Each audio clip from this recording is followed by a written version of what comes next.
So ನೀವೆಲ್ಲ ಉತ್ತರ ಕರ್ನಾಟಕಕ್ಕೆ ಬಂದ್ರೆ ನಮ್ದು ಜೋಳದ ರೊಟ್ಟಿ ಖಡಕ್ ರೊಟ್ಟಿ ಟೇಸ್ಟ್ ಮಾಡೋದು ಮರ್ಯಾಕೆ ಹೋಗ್ಬೇಡ್ರಿ.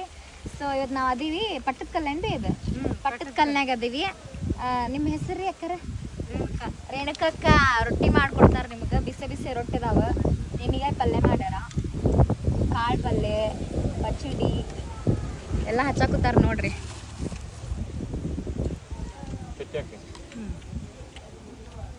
ಇದು ಹಸೆ ಖಾರ, ಇದು ಪುಡಿ ಚಟ್ನಿ. ನಂಗೂ ಪುಡಿ ಚಟ್ನಿ ಬೇಕಮ್ಮ. ಸೊ ಇದ್ರ ಜೊತೆ ಈಗ ಗಡಿಗೆ ಮೊಸರು ಕೊಡ್ತಾರೆ ನೋಡ್ರಿ. ಮಸ್ತ್ ಇರ್ತೈತಿ ಊಟ. ಇಲ್ಲ ನೋಡ್ರಿ ಗಡಿಗೆ ಮೊಸರು. ಕಲ್ಲಿಗೆ ಬಂದ್ರ ಗಡಿಗೆ ಮೊಸರು, ಕಡಕ್ ರೊಟ್ಟಿ, ಜೋಳದ ರೊಟ್ಟಿ ಎಲ್ಲ ತಿನ್ಬೇಕಂದ್ರ ರೇಣುಕಕ್ಕ ಇಲ್ಲೇ ಇರ್ತಾರ. ಇರ್ತಿರೋದಿಲ್ಲ ಇಲ್ಲೇ? ನಿಮ್ಮ ಅಕ್ಕ ತೋರಿಸ್ರಲ್ಲೇ. ಹಾಯ್ ಹೇಳ್ರಿ ಎಲ್ರಿಗೂ ಹಾಯ್. ಸೊ ಅವರು ರೇಣುಕಕ್ಕ ಒಳ್ಳೆ ಅಡಿಗೆ ಊಟ ಕೊಡ್ತಾರೆ ನಿಮಗೆ. ಟೇಸ್ಟ್ ಮಾಡ್ರಿ. ಈ ಮೊಸರು ಹೆಂಗೈತೆ ಹೇಳ್ತೀನಿ ತಡ್ರಿ. ಇಲ್ಲಿ ನೋಡ್ರಿ ಇಲ್ಲೇ ಹಿಂಗ ಮಾಡಿದ್ರು ಬೀಳವಲ್ದು ಮೊಸರು. ಅಷ್ಟು ಗಟ್ಟಿ ಐತಿ ಇದು ಗಡಿಗೆ ಮೊಸರು.